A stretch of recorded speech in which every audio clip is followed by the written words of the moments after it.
Hi there, my name is Victoria Bowler, and today we get to start planning our entire year of elementary music. We're going to think through why we are teaching, what we're going to teach, when we will teach it, what materials we will use, and how we are going to teach it. This is the first of a three-part series. Today, we'll look at yearly plans, and then we'll talk about choosing repertoire. And in our third video, we'll talk about actually creating activities as we make our concept plans. Thinking through these things certainly helps us feel prepared and organized for the year, but I think that there is something else going on here that might be a little bit more useful, a little bit more important. And that is that this framework that we're talking about today gives us a structure, but it also gives us flexibility in our curriculum planning.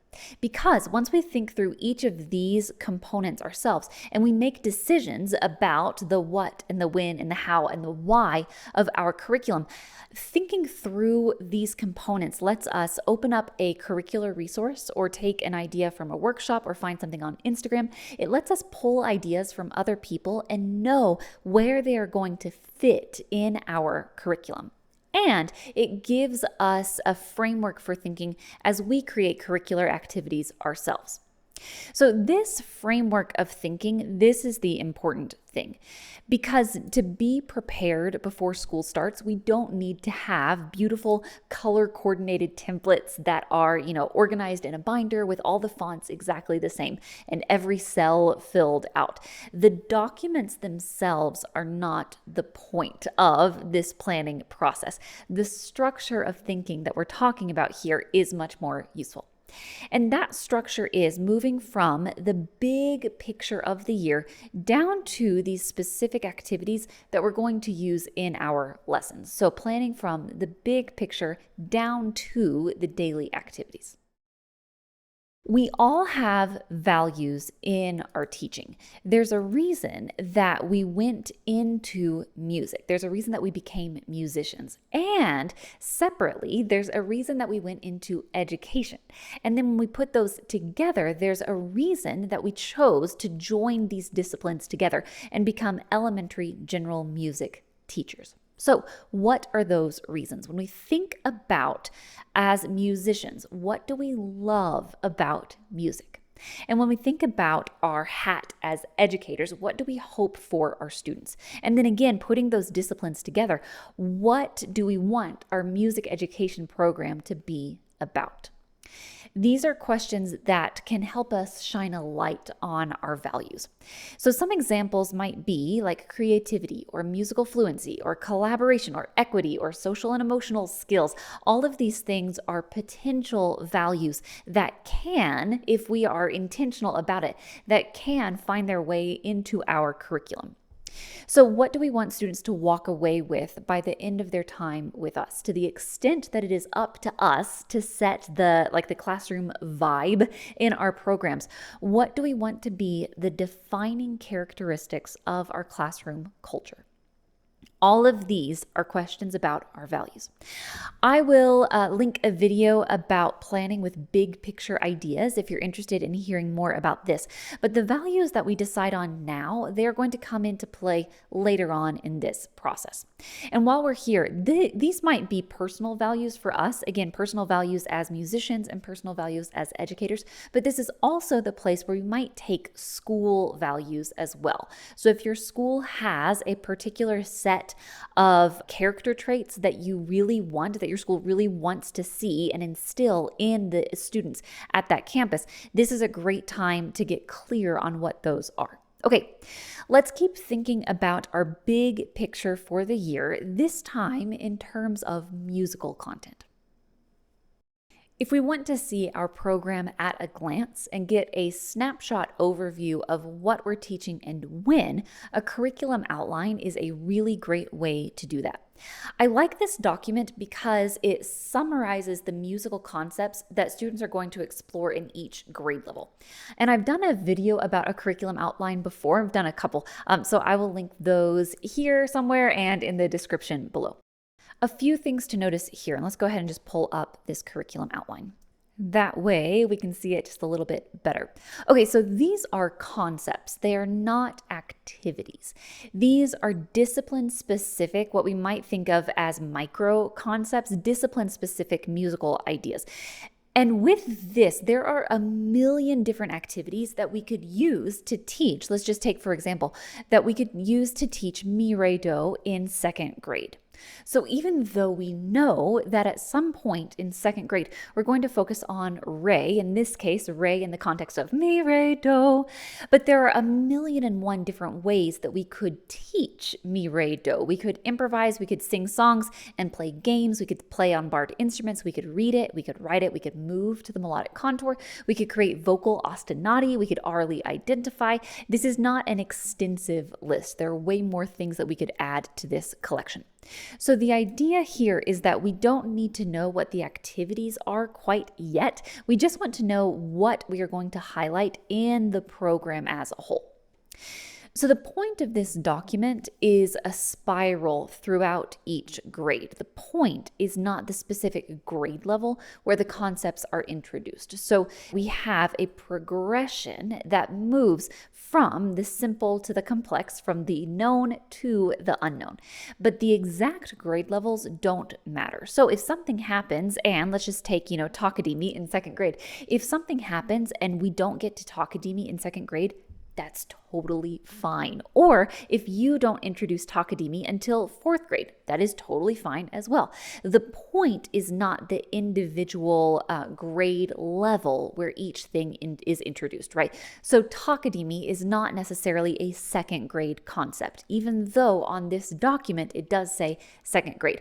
Takadimi, in this case, in this rhythmic sequence, Takadimi is the rhythmic concept that comes after half note. And whenever we get to it, we get to it.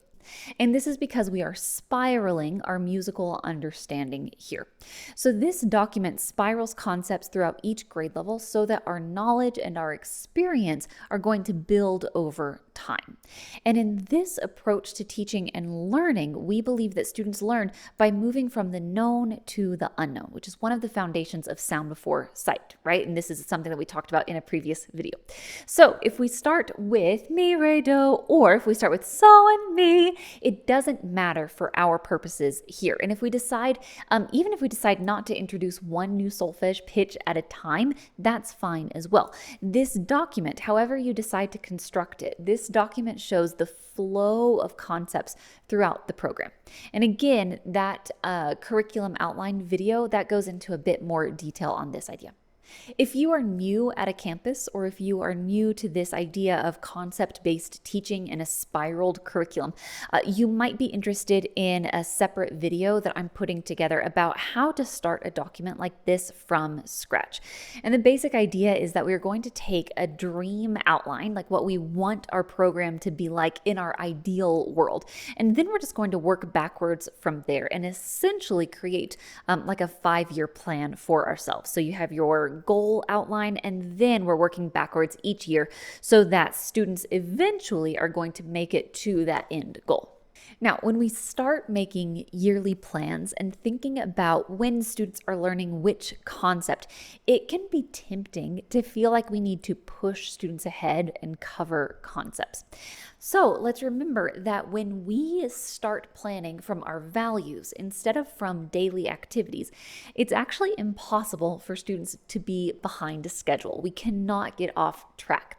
And we'll talk more about that when we get to concept plans. But if our value is, just for example, if our value is creativity, we can facilitate creative experiences with steady beat. Or if we go down our rhythm sequence, we can facilitate creative experiences with syncopation. Or if mixed meter is in your concept plan, we can facilitate creative experiences with mixed meter.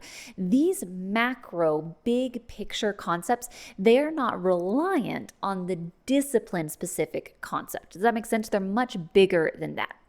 And that is the value of planning from our values. So I emphasize that to say that we are not in a hurry to push students to where a document says that they should be, big air quotes there, should be by a specific grade level. And that's also the beauty of planning our own curriculum, right? We get to decide what is the norm for each grade level. So now we have this curriculum outline. When we begin planning here with the big picture ideas, instead of with those small daily activities, we can think a lot more clearly about our direction for our program, and it makes the decisions that we're going to make later a lot easier. Let's talk about a scope and sequence. Now, the curriculum map that we were just looking at, this is a scope and sequence, but we can also break down each grade so that we have some clear pacing to follow. Let's look at that. And this helps us see what can be possible within a single year of instruction. So let's take this second grade scope and sequence for example. So we have the months of the year here along the left-hand side, and then these numbers right here, these are the beginning of the week. So I just went through the calendar and I added the first Monday of each week in the month. So the 19th, the week of the 26th, the week of the 2nd, things like that. And these categories here at the top, these are, let me scroll back up. These are the exact same headings that we had in our curriculum outline. And you'll also notice that these concepts in second grade in this curriculum outline, in our curriculum map, those are the same concepts that we are working on here in our second grade scope and sequence. So again, this just helps us organize our time throughout the year and kind of think through when we are going to teach each of these concepts. So these concepts at the top, this is the scope of what we are going to do inside our year. That's the scope. And then vertically, we are just going to sequence them out. I have a video that goes into more details about this type of document, so I will link that as well. So here's an example of what I mean. This is a weekly scope and sequence, again, for second grade. And this is a great option if we see our students once a week. Here is a monthly layout. It's the exact same thing as the weekly, but we have just like a little bit more space visually, and that can be kind of nice. Here's one more option. We're back to the weekly layout, so knowing exactly how many times we are scheduled to see students in each month. I like that personally. I like knowing that information. But you can see that there's a lot of empty space here. So we are just putting in when we are going to start a new concept and when we're going to have that make conscious moment with that concept. So you can see it here for this rhythmic sequence with the melodic sequence. And then if there's anything else that we are going to highlight, that is kind of open. That's kind of up in the air. And that will be dependent on the repertoire that we choose. But having a place that we know that we want to start the concept and a place that we know we want to present the concept, make it conscious, that is also a nice option. So the amount of detail that we go into with this document, the amount of detail is up to us. And again, the point is not to fill out a template. The point is to have a system of thinking that helps us with a roadmap of the year. So that can happen here in a weekly view where we think through an estimation of what we want to teach in a week. It could also happen with a monthly view, or it could be a really breathable estimation where we write where we're going to plan on starting each concept and where we'll add our make conscious moment. And we'll talk about that later in concept plans. These are all the same thing. These are all the exact same scope and sequence, just a different level of detail. Sometimes we can be hesitant to go through this yearly planning process at all, because if we plan out our entire year and then something changes, we don't want to feel like we have to scrap the whole entire thing and that all of our previous planning that we did, that all of it is worthless now. And I get that. What is nice about planning this way is that when it's time to adjust the plan along the way, which we're going to do, it's not a complete overhaul of this document. All of our planning is not irrelevant when something changes. It's most likely just pushing things back a few weeks. So in other words, the flow of the year doesn't have to change. We're just going to hit pause. And that's a nice thing, again, about planning from concepts instead of planning daily activities. So one of the most practical things that I think that we can do in a document like this is to add in breathing room. So in this example, I have some here and then, so 3 total breathing room spots. And you could certainly add more than that. These are the times in the year that as we plan ahead, we know that we are going to want to take some time off, or we are going to get sick, or we're going to get off schedule. And our scope and sequence can reflect some of those realities. So not needing to fill up every single space in the scope and sequence, making it a little bit breathable while still keeping it informative, that can serve us well. One of the questions that comes up when we create a scope and sequence is how long should I spend on each concept? And that answer kind of depends. What do we want students to do with this concept? One of my favorite quotes from Howard Gardner is, "The enemy of understanding is coverage." So taking rhythm as an example, we can zoom through each of these rhythmic concepts really quickly and have students just memorize the name and the symbol and how many beats it gets and just move on from there.